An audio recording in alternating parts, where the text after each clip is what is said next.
বিধানসভা ভোটের মুখে ইডির স্ক্যানারে তৃণমূলের 3 হেভিওয়েট দেবাশিস কুমার, সুজিত বসু এবং রথীন ঘোষ তিনজনই বিদায়ী বিধায়ক।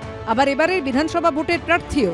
একটি আর্থিক প্রতারণা মামলায় মেয়র পরিষদ রাসবিহারীর তৃণমূল প্রার্থী দেবাশিস কুমারকে শুক্রবার ইডি ফের জিজ্ঞাসাবাদ করল। পাশাপাশি পুরসভায় নিয়োগ দুর্নীতির মামলায় বিধাননগরের তৃণমূল প্রার্থী সুজিত বসু ও মধ্যমগ্রামের তৃণমূল প্রার্থী ও বিদায়ী খাদ্যমন্ত্রী রথীন ঘোষকে তলব করল এনফোর্সমেন্ট ডিরেক্টরেট। সূত্রের খবর, আর্থিক প্রতারণার মামলায় সম্প্রতি অমিত গঙ্গোপাধ্যায় নামে এক ব্যবসায়ীর ঠিকানায় অভিযান চালানো হয়। অভিযোগ, কলকাতার একাধিক বিতর্কিত জমির নথি পুরসভা থেকে তৈরি করাতেন এই ব্যবসায়ী। সেই বিতর্কিত জমি বিক্রি করে কোটি কোটি টাকা হাতিয়েছিলেন তিনি। সেই মামলাতেই জিজ্ঞাসাবাদের জন্য দেবাশিস কুমারকে তলব করে ইডি। অমিত গাঙ্গুলি চিনতেন? না, জীবনে জানি না। আপনি চেনেন না? অমিত গাঙ্গুলির পার্টনাররা কোনো হোয়াটসঅ্যাপ মেসেজ করেছিল? না।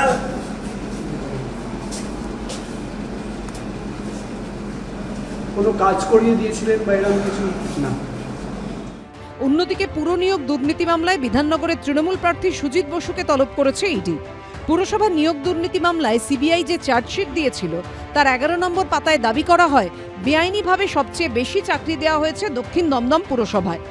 2014 সালের পর সেখানে 329 জনের নিয়োগ হয়েছে টাকার বিনিময়ে। কেন্দ্রীয় এজেন্সি দাবি করে করোনাকালে তৃণমূল পরিচালিত দক্ষিণ দমদম পুরসভায় এভাবেই একসঙ্গে চাকরি হয়েছিল 29 জনের। এই পুরসভার ভাইস চেয়ারম্যান ছিলেন সুজিত বসু। এর আগে 10ই অক্টোবর লেকটাউনে দমকল মন্ত্রী সুজিত বসুর রেস্তোরাঁ, তার সল্টলেকের অফিস, গোলাঘাটায় দমকল মন্ত্রীর ছেলে সমুদ্র বসু রেস্তোরাঁ, লাউঞ্জ বারে তল্লাশি চালায় ইডি।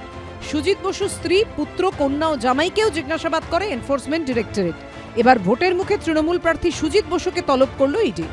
পুরো দুর্নীতি কাণ্ডের তদন্তে নেমে 2023 সালে পুজোর মুখে খাদ্যমন্ত্রী রথীন ঘোষের বাড়িতে তল্লাশি চালিয়েছিল ইডি। তাকে তলব করেছে কেন্দ্রীয় এজেন্সি।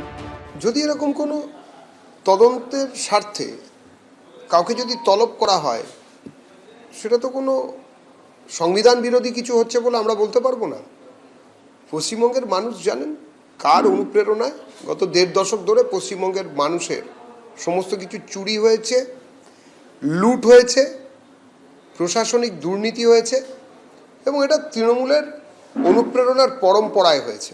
কত বড় অসভ্যতা হচ্ছে, একটা ইলেকশন চলছে, সেখানে বিজেপি আর কত নোক দাঁত বার করবে?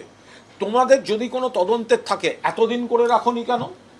এত বছরের পুরনো মামলাগুলো আমাদের যারা প্রার্থী তাদের ডেকে পাঠানো মানে তাদেরকে সমস্ত কাজকর্ম ছেড়ে আইনজীবীর সঙ্গে বসতে হবে, সারাদিন তাদের ওখানে নষ্ট হবে।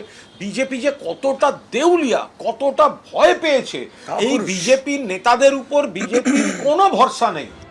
সুজিত বসুকে সোমবার ও রথীন ঘোষকে বুধবার সিজিও কমপ্লেক্সে হাজিরার নির্দেশ দিয়েছে ইডি।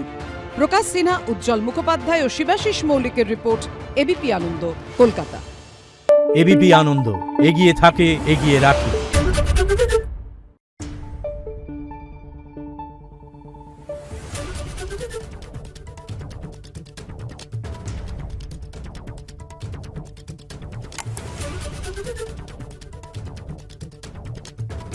Thank you.